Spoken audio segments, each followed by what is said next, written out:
11장에서는 나사로의 가정에 커다란 위기가 닥친 것을 발견하게 됩니다. 여러분들 잘 알듯이 이 나사로가 죽게 됩니다. 그 병들어 죽게 됩니다. 이 나사로의 가정은 그 유대인의 관점에서 보았을 때 정상적인 가정은 아니었습니다. 유대 사회는 그 우리나라의 전통 사회와 마찬가지로 가부장적인 그런 사회였습니다. 그 아버지 중심적이었고 남성 중심의 사회가 이 유대인의 사회였습니다. 그래서 모든 권리와 책임이 이 가장에게, 이 남성에게 집중되어져 있습니다. 한 가정에 이 가장이 없으면 자신의 권리를 행사하는 것, 그리고 이 그 가족 일원들이 보호받는 것, 그런 부분에서 굉장히 많은 제약이 따라오게 됩니다. 여러분들 잘 알듯이 그 구약의 이 룻기의 가정도 꼭 그와 같습니다. 이 룻은 재산권이나 다른 모든 권리를 주장하기 위해서 후견인을 세웁니다. 그 후견인이 여러분들 알듯이 보호하는 사람이죠.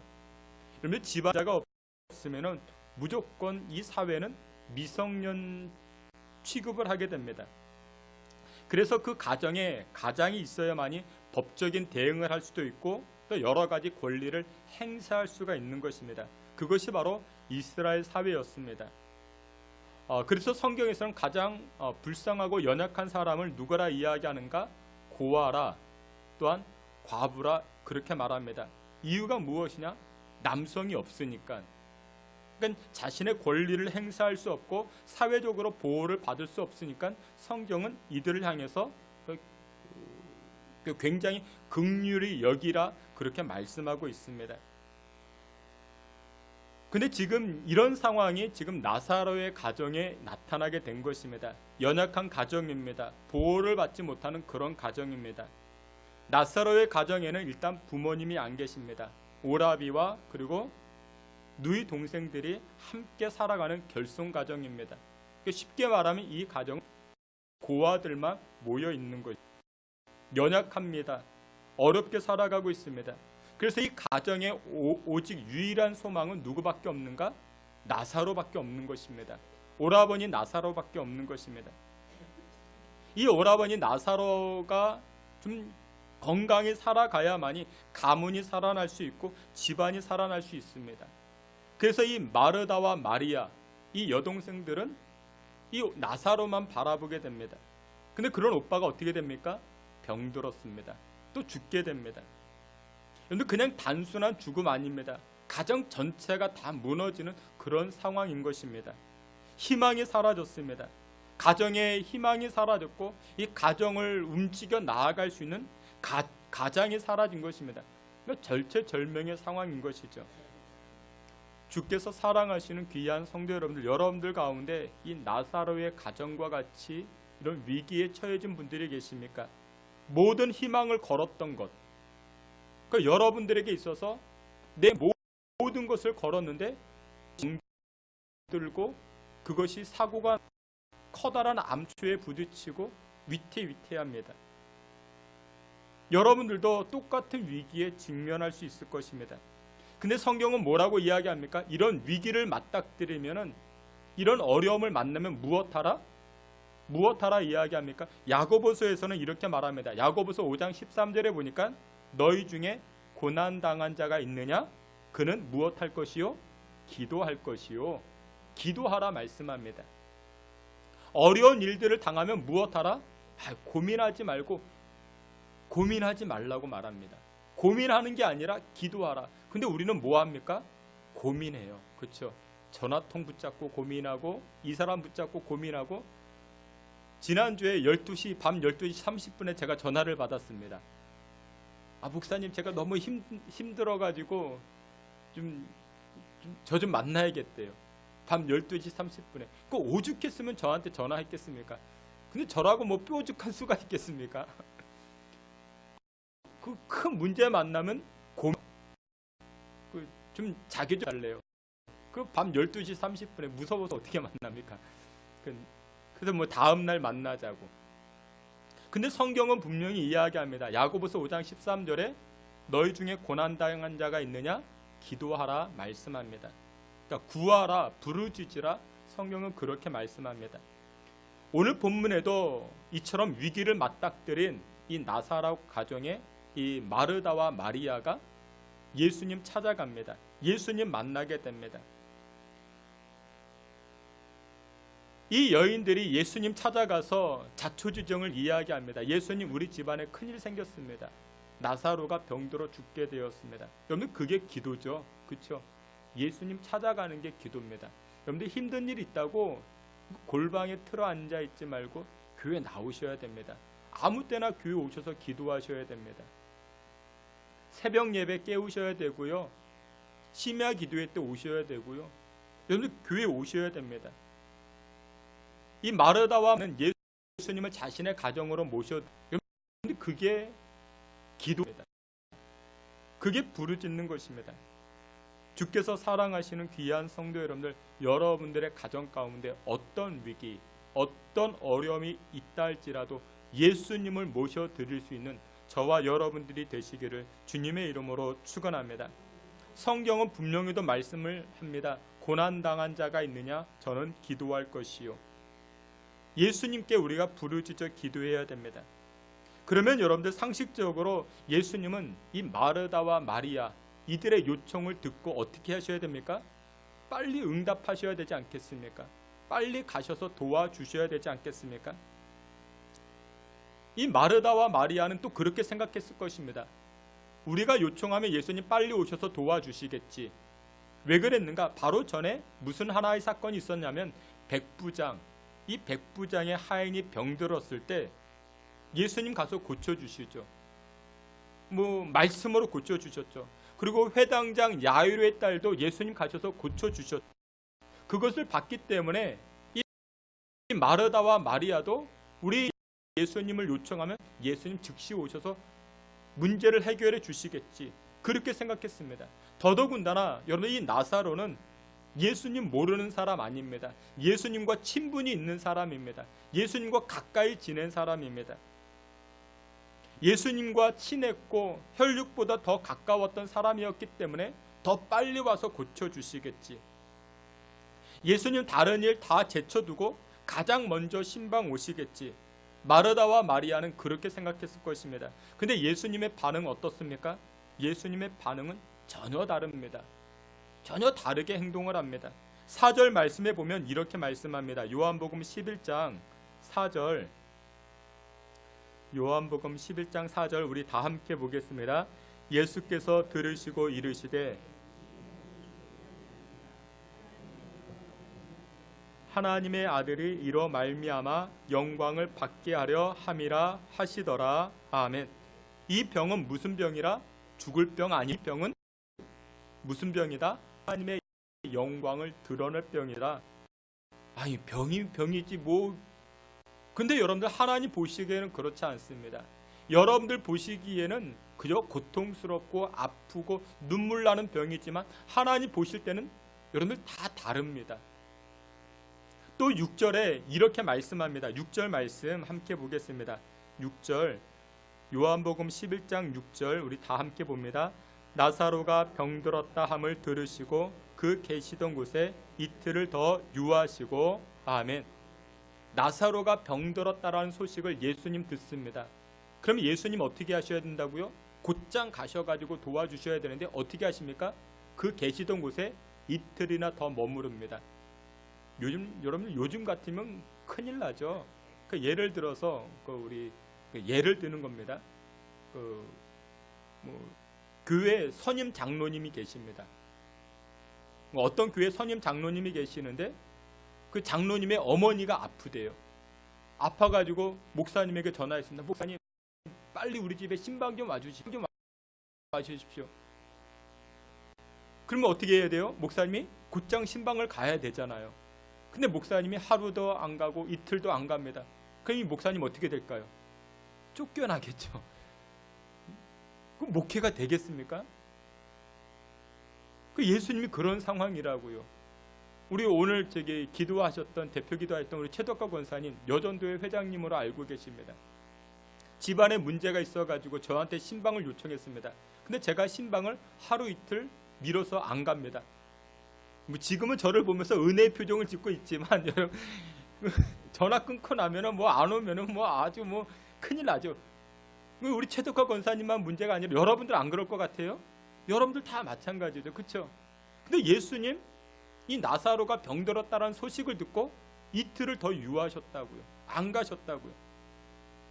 여러분들 뭐 큰일 날 일 아니겠습니까? 병들었다는 소식을 듣고 금방이라도 달려오셔야 되는데, 아유 목사님 내가 이번 주 교회 안 갔는데 전화도 안 하고 신방도 안 오시고 삐져가지고 교회를 가느니 마느니 그런 사람들이 얼마나 죽게 되었느니 신방도 안 가십니다. 뭐 큰일 난 거죠. 여러분 이때 마리아와 마르다의 반응은 어떻겠습니까? 여러분들의 반응 어떠실까요? 첫 번째 그런 마음 들지 않겠습니까? 배신감 들지 않겠습니까? 그래도 내가 교회 얼마나 수고했는데 얼마나 봉사를 많이 했는데 내가 그래도 교회 뭔데 내가 그래도 교회에 어떤 직책을 가지고 있는데 나를 이렇게 소홀히 대접할 수 있어? 여러분들 그런 마음 들지 않겠습니까? 그런 마음 들겠죠.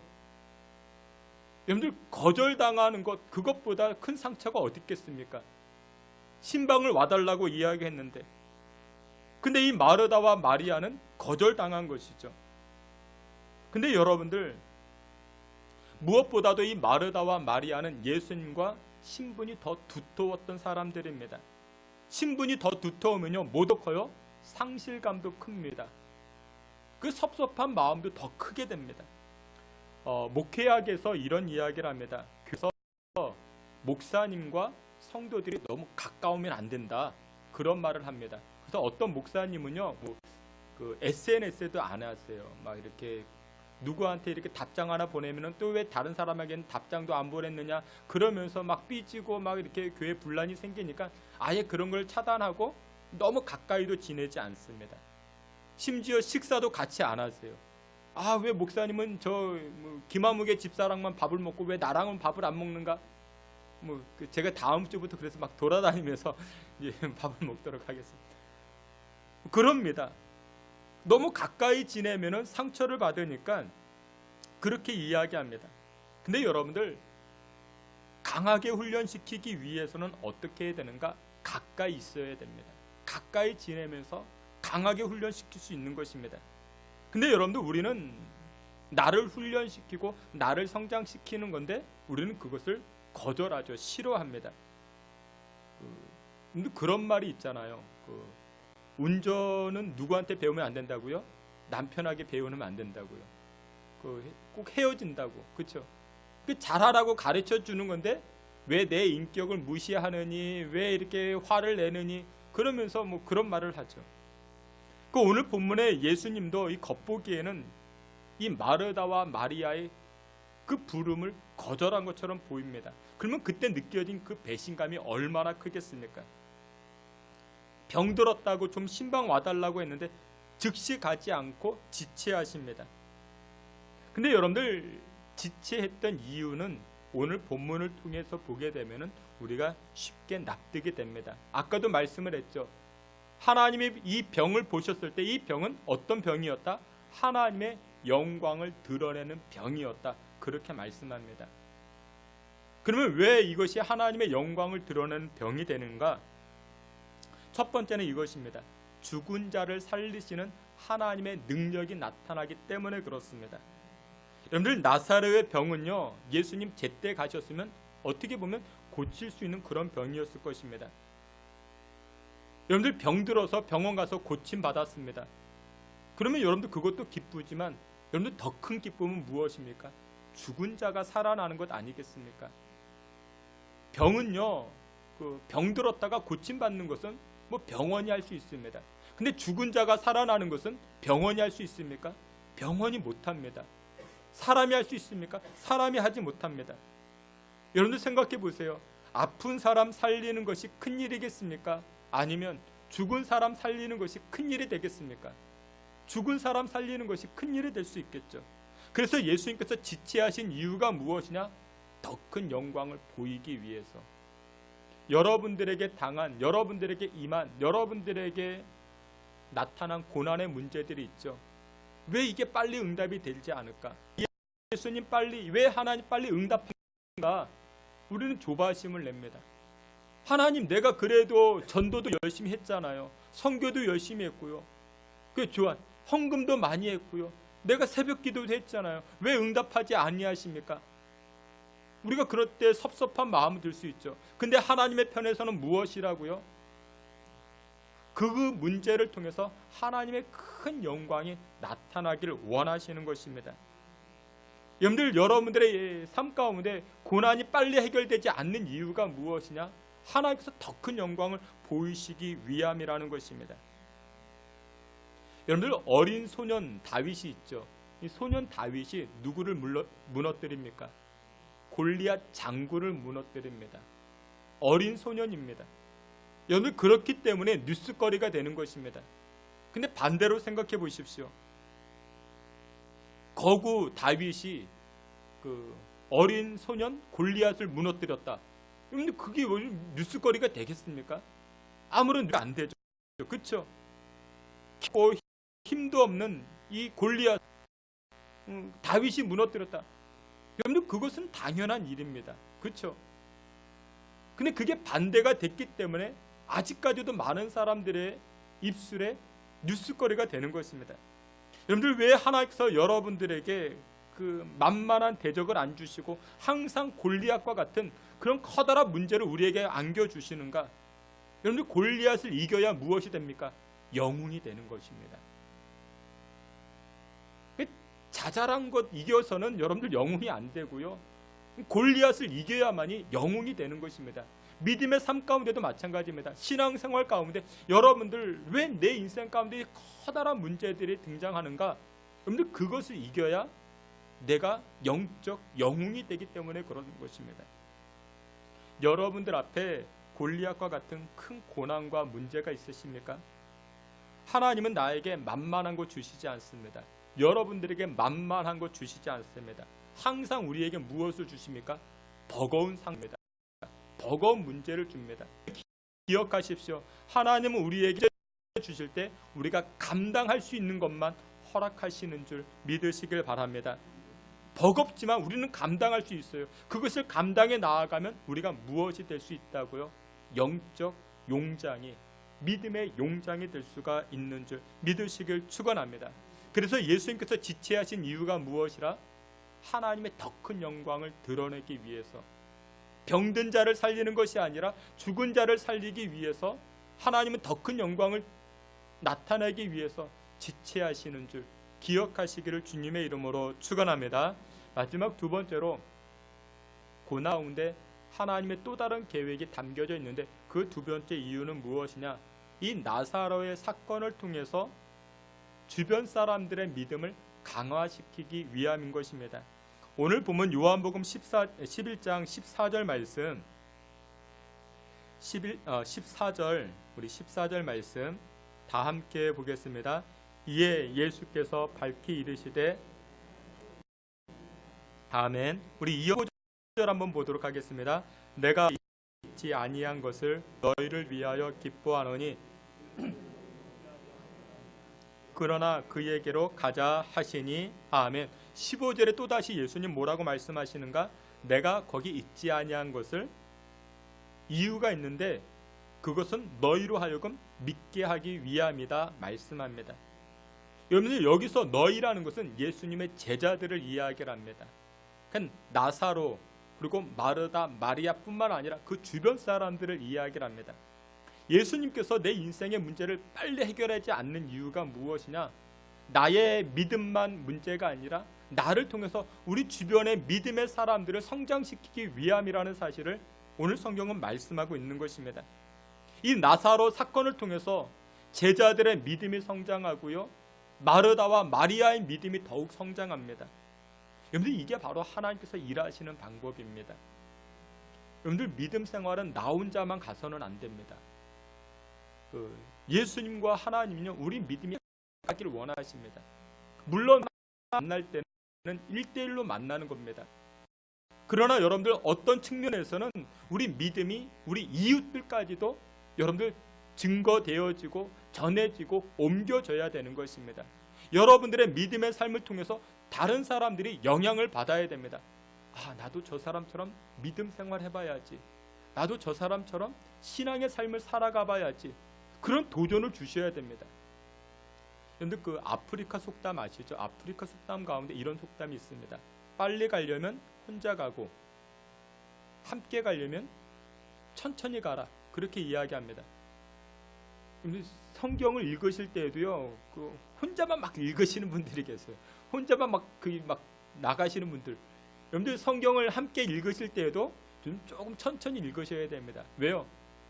그래야 함께 다 갈 수 있는 것이죠. 믿음이 함께 갈 수 있는 거죠. 원래 제가 여러분들 어떤 분이 그렇게 말씀하시더라고요. 제가 신성교회 처음 오니까 목사님 고향이 충청도인 줄 알았다고. 왜 이렇게 느릿느릿하게 이렇게 근데 저 되게 빨리 읽었어요. 제가 얼마나 빨리 몰라요. 그런데 제가 어느 날 하나님 그런 지혜 주시더라고요. 야, 너만 신앙생활하냐? 너만 은혜 받냐? 하나님 그런 지혜 주시더라고요. 근데 같이 읽으세요. 우리 연세 드신 분들, 성경 늦게 찾는 분들 계시고 또 이렇게 늦게 읽는 분들 계시잖아요. 함께 가기 위해서는. 그런데 오늘 성경에서도 예수님께서 이 나사로를 고치실 때 예수님의 마음은 나사로의 믿음뿐만 아니라 마르다, 마리아의 믿음뿐만 아니라 그의 제자들, 그 주변에 있던 사람들의 믿음까지도 생각을 합니다. 여러분들 우리도 마찬가지입니다. 믿음이 강한 자로 만들기 위해서 쉽게 허락하지 않고 시험하십니다. 그래서 강하게 만드십니다. 우리가 큰 믿음을 가지고 세상을 정복하길 원하시는 것입니다. 여러분들 가정에 어떤 문제가 닥치면 그것 때문에 여러분들의 자녀들, 여러분들의 그 주변의 사람들의 믿음이 함께 성장할 수가 있는 것입니다. 그래서 여러분들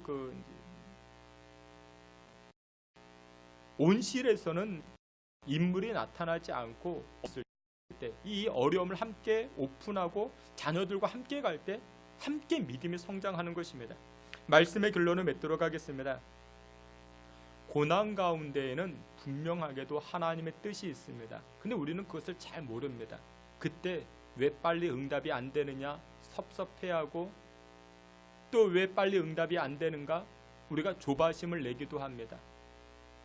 이게 자칫 잘못하면은 마귀의 유혹에 넘어가서 교회를 등지기도 하고 교회를 멀리하기도 합니다. 근데 여러분들 기억하시길 바랍니다. 우리 삶 가운데 나타난 여러 가지 고난, 그 고난 가운데 그 이면에는 하나님의 또 다른 계획이 있다라는 사실 기억하시기를 축원합니다. 여러분들이 눈물 흘릴 때 여러분들 예수님 모른 척 하실까요? 아니요. 그 고난의 문제 때문에 여러분들 고통스러워 하실 때 예수님 모른 척 하실까요? 아니요. 전혀 그렇지 않습니다. 여러분들이 눈물 흘리고 여러분들이 예수님 함께 아파하십니다. 33절 그리고 30까지 한번 읽고 말씀 마치도록 하겠습니다. 우리 33절부터 35절까지 우리 33절부터 요한복음 11장 33절부터 함께 보겠습니다. 예수께서 그가 우는 것과 또 함께 온 유대인들이 우는 것을 보시고 이르시되 그를 어디 두었느냐 이르되 주여 와서 보옵소서 하니 예수께서 눈물을 흘리시더라. 아멘. 나사로가 죽은 것을 보고 마르다 마리아가 눈물을 흘립니다. 그의 친척들도 눈물을 흘립니다. 근데 예수님의 표정은 어떻습니까? 예수님도 함께 아파합니다. 예수님도 함께 눈물을 흘리십니다.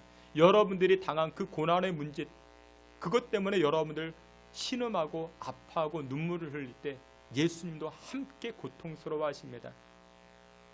그리고 나선 예수님은 놀랍게 하나님의 영광을 드러내시면서 우리의 문제를 해결해 주십니다.